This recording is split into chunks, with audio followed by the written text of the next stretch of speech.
Delivery के बाद एक औरत की लाइफ में बहुत सारे बदलाव आते हैं।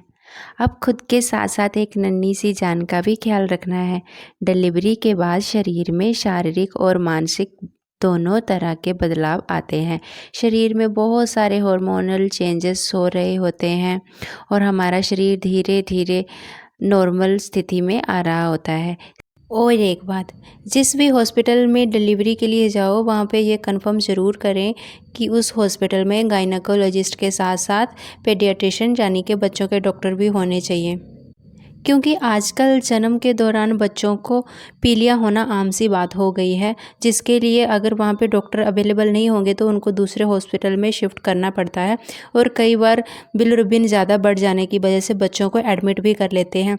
जहाँ कोई और कॉम्प्लिकेशन भी आ जाए तो बच्चों को दूसरे हॉस्पिटल में लेके जाना पड़ता है। और उस टाइम माँ की हालत इतनी अच्छी नहीं होती कि उनको भी बच्चे के साथ दूसरे हॉस्पिटल में शिफ्ट किया जाए।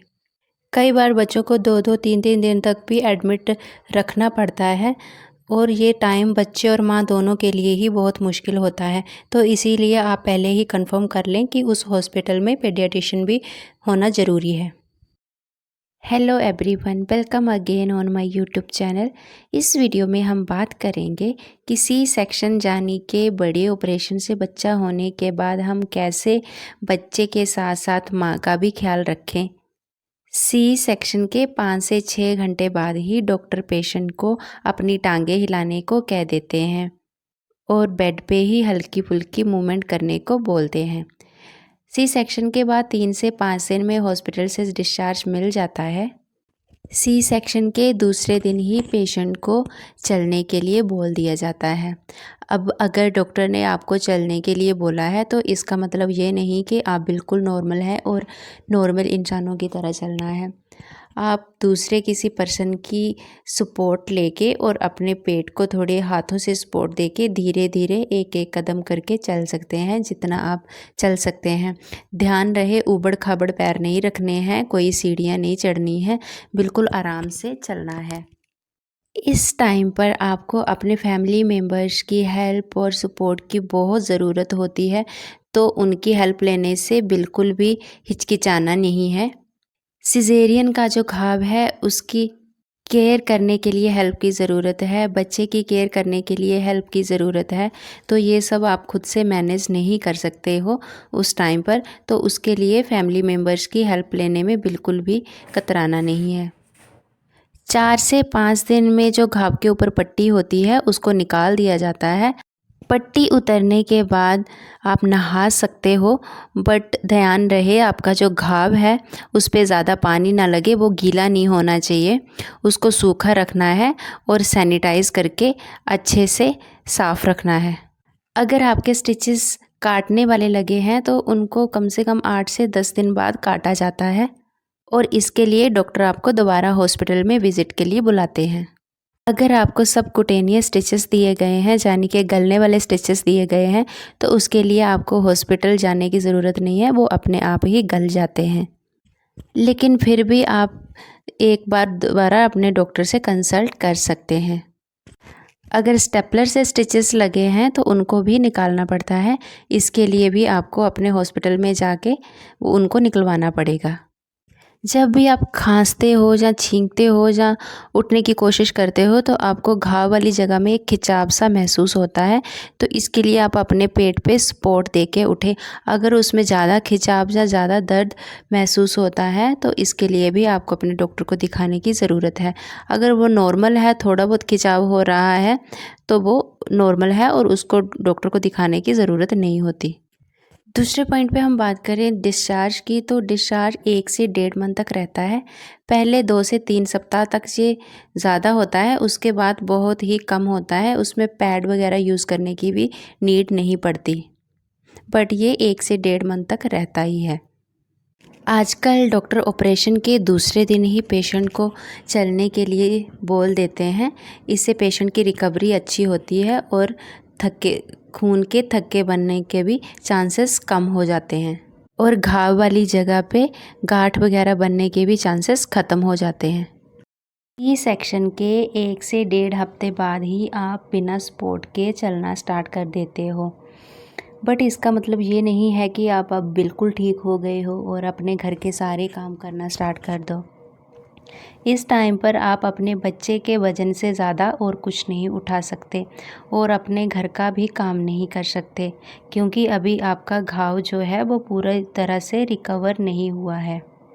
सी सेक्शन के बाद स्पाइनल की वजह से सर दर्द होने के बहुत चांसेस होते हैं और ये सर दर्द बहुत ही तेज़ होता है।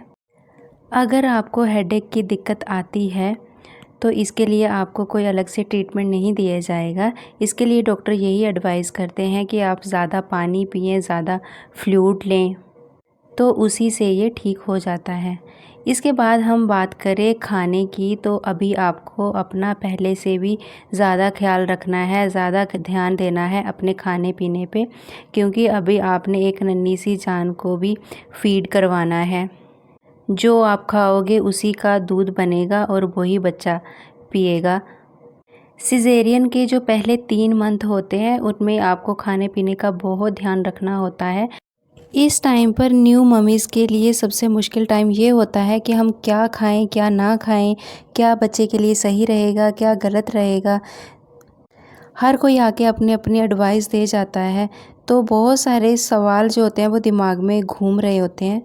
उस टाइम पे जो मदर हैं वो ज़्यादातर बेड रेस्ट पे रहते हैं और जो अगर वो हैवी खाना खाएंगे तो वो उनको डाइजेस्ट नहीं होगा और गैस जैसी प्रॉब्लम्स हो सकती हैं। उस टाइम पे जो डाइट आपने फॉलो करनी है वो कुछ इस तरह है। सबसे पहले 4 से 5 बादाम अपने रात को भिगो के रख देने हैं और सुबह आप उसको ले सकते हैं। उसके बाद दूध आपको लेना है, अपनी डाइट में दही ऐड करना है। उसके अलावा खिचड़ी, दलिया, हरी सब्जियां, चपाती, मूंग की दाल ऐड करनी है। मूंग की दाल जो है वो इजीली डाइजेस्ट हो जाती है और उसके साथ साथ बाकी दालें भी आप ले सकते हैं। फ्रूट्स में जो सबसे पहले प्रायोरिटी दी जाती है वो पपीता और एप्पल को दी जाती है। तो ये फ्रूट्स आपने दिन में एक टाइम खाने ही खाने हैं। इसके अलावा बाकी फ्रूट्स भी आप ले सकते हैं। और जो फूड आपने अवॉइड करना है वो फर्स्ट 3 मंथ जो है तब आपने राजमा तो बिल्कुल नहीं खाने हैं, क्योंकि वो इजीली डाइजेस्ट नहीं होते हैं। उसके अलावा तली हुई चीज़ें जो मैदे से बनी होती हैं वो, और जो पैकेट में रैप होती हैं चीज़ें जैसे मैगी, लेज़, कुरकुरे, वो तो बिल्कुल भी नहीं खाने हैं, क्योंकि उस टाइम पर जो भी आप खाओगे उसी का दूध बनेगा और वही बच्चा पिएगा। तो ये सब चीज़ें जो हैं वो बच्चे को भी डाइजेस्ट करने में मुश्किल होती है। इसके अलावा fast food, cold drink, coffee, ये चीज़ें तो 6 मंथ के लिए आप भूल ही जाओ। और कच्चा प्याज, जो बहुत ज़्यादा स्मेली फूड्स होते हैं, वो नहीं खाने हैं। उसके अलावा कच्चा टमाटर जैसे जो सॉलिड सीड्स वाली चीज़ें होती हैं वो भी आपने नहीं लेनी है। तो ये कुछ चीज़ें हैं जिनका आपने अपने खान पान में 6 मंथ तक पूरा ध्यान रखना है, जिसकी वजह से आपको भी कोई पेट से संबंधित प्रॉब्लम नहीं होगी और बच्चा भी ईज़िली दूध को डाइजेस्ट कर लेगा।